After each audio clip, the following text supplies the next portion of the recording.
नमस्कार दोस्तों, आप देख रहे हैं जी के फॉर झारखंड। इस चैनल पर आपको झारखंड से जुड़े महत्वपूर्ण जी के, करंट अफेयर्स और प्रतियोगी परीक्षाओं से संबंधित जानकारी मिलती है। आज का हमारा विषय बहुत ही खास है, झारखंड की धरा, कृषि संपदा और खनन का संकट। देखिए, आज हमारे पास जो रिपोर्ट्स और स्टडी मटेरियल हैं, उनका जब हमने विश्लेषण किया तो एक ऐसी तस्वीर सामने आई जिसमें हमारा राज्य विकास और विनाश के बीच एक संतुलन खोजने की कोशिश कर रहा है। हाँ, और ये संतुलन समझना बहुत जरूरी है क्योंकि जब हम इन रिपोर्ट्स को गहराई से देखते हैं ना, तो एक बात बिल्कुल साफ हो जाती है कि झारखंड की मिट्टी सिर्फ एक भौगोलिक संरचना नहीं है। मतलब ये सिर्फ पत्थर और धूल का मिश्रण नहीं है। ये इस राज्य की अर्थव्यवस्था और यहाँ के लोगों के जीवन का एकदम मूल आधार है। बिल्कुल सही कहा। और जो लोग एग्जाम्स की तैयारी कर रहे हैं, उनके लिए आज की ये विस्तृत चर्चा बहुत काम की होने वाली है, क्योंकि इसमें हम भूगोल, इकोनॉमी और एनवायरनमेंट के ऐसे फैक्ट्स कवर करेंगे जो सीधे तौर पे पूछे जाते हैं। तो अगर हम शुरुआत करें राज्य की भौगोलिक पृष्ठभूमि से, तो हम देखते हैं कि झारखंड का अधिकतर हिस्सा छोटा नागपुर के पठार पर स्थित है। सही बात है। और ये छोटा नागपुर का पठार कोई आज या कल का नहीं बना है, ये करोड़ों साल पुराना है। यहाँ की जो मिट्टी है वो मुख्य रूप से ग्नेस और ग्रेनाइट जैसी कठोर चट्टानों के अपक्षय यानी वेदरिंग उस प्रोसेस से बनी है। वेदरिंग, ये शब्द सुनने में भले ही एक आम साइंटिफिक टर्म लगे, पर असल में ये धरती की सबसे धीमी और ताकतवर प्रक्रियाओं में से एक है ना? एकदम। अगर हम इसे थोड़ा बड़े पर्सपेक्टिव में समझें, तो अचानक से कुछ नहीं होता। समय, जलवायु और यहाँ की जो भौगोलिक संरचना है, उन सब ने मिलकर इस मिट्टी को अपना एक अनूठा रूप दिया है। कड़ी धूप, तेज बारिश, हवा, इन सब के लगातार असर से चट्टानें टूटती हैं और तब जाकर खनिजों और कृषि का ये दुर्लभ संगम तैयार होता है। और इसी लंबे प्रोसेस का नतीजा है कि हमारे यहाँ मिट्टी में इतनी वैरायटी देखने को मिलती है। अगर मैं मुख्य रूप से बताऊं तो एग्जाम के पॉइंट ऑफ व्यू से हमें 6 प्रमुख प्रकार की मिट्टियों को याद रखना चाहिए। पहली तो अपनी लाल मिट्टी हो गई, फिर आती है काली मिट्टी, लैटेराइट मिट्टी, अभ्रक युक्त यानी माइकेशियस मिट्टी, रेतीली मिट्टी और आखिरी में जलोढ़ मिट्टी। हाँ, और इन 6 में से जो सबसे डोमिनेंट है, जिसने झारखंड के लगभग 90% हिस्से पर अपना साम्राज्य बनाया हुआ है, वो है लाल मिट्टी। छोटा नागपुर एरिया का लगभग पूरा हिस्सा इसी से ढका है। तो इसका रंग इतना गहरा लाल क्यों होता है? हमने जो सोर्स मटेरियल पढ़ा है उसमें इसका कारण फेरिक ऑक्साइड और बॉक्साइट की अधिकता बताया गया है। एक तरह से लोहे के तत्व जब ऑक्सीजन के संपर्क में आते हैं तो ऑक्साइड बनाते हैं, जिससे ये रंग आता है। बिल्कुल टेक्निकल भाषा में यही प्रोसेस है। और खेती के हिसाब से देखें तो ये ज्वार, बाजरा, रागी और मूंगफली जैसी फसलों के लिए बहुत अच्छी मानी जाती है, पर इसमें कुछ कमियां भी हैं। हाँ, मैंने पढ़ा कि इसमें नाइट्रोजन और ह्यूमस की काफी कमी होती है।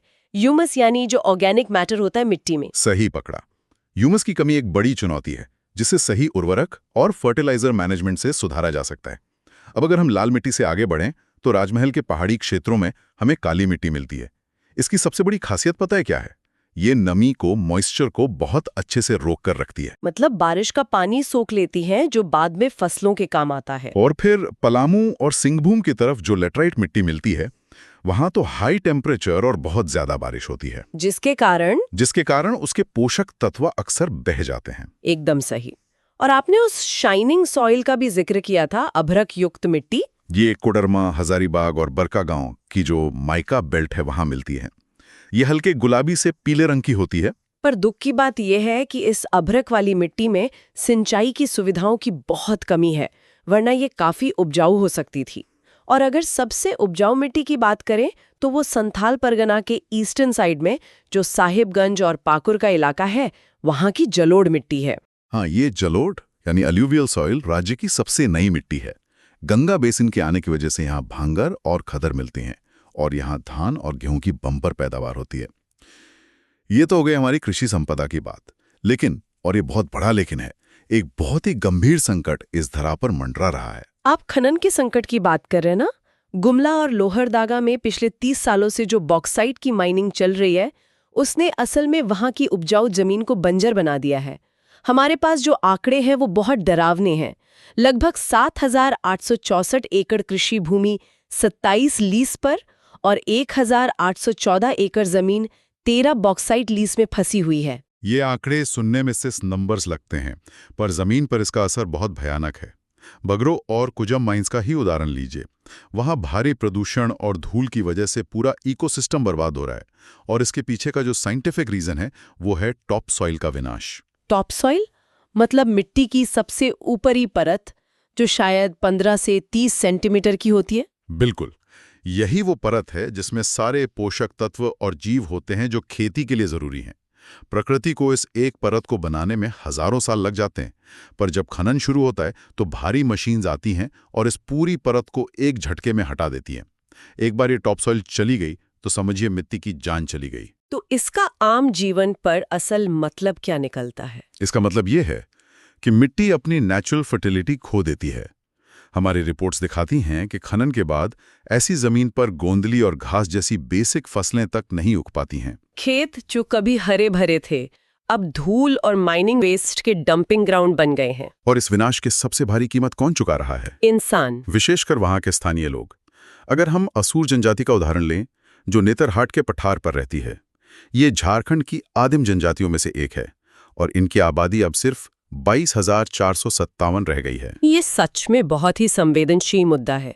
जो लोग कल तक अपने खेतों के मालिक थे, वहां खेती करते थे, उनकी जमीन बॉक्साइट खनन में चली गई, और अब हालत ये है कि वही किसान उन्हीं खदानों में सिर्फ 595 रुपए प्रतिदिन की मजदूरी करने को मजबूर है। यह एक बहुत ही महत्वपूर्ण सवाल खड़ा करता है।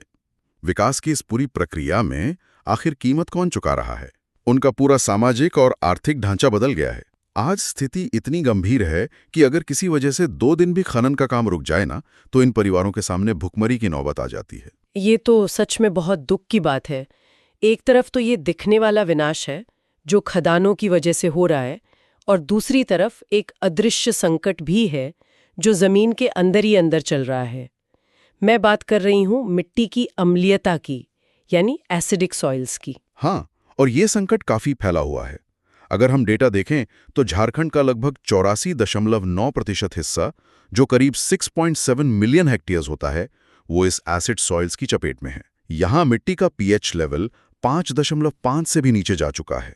इतने बड़े एरिया का पीएच लेवल इतना गिर जाना, इसके पीछे क्या कारण है? इसके मुख्य रूप से 2 कारण हैं। पहला है अत्यधिक वर्षा, जिसकी वजह से लीचिंग होती है, मतलब जो जरूरी मिनरल्स होते हैं वो पानी के साथ घुलकर जमीन में गहराई तक बह जाते हैं।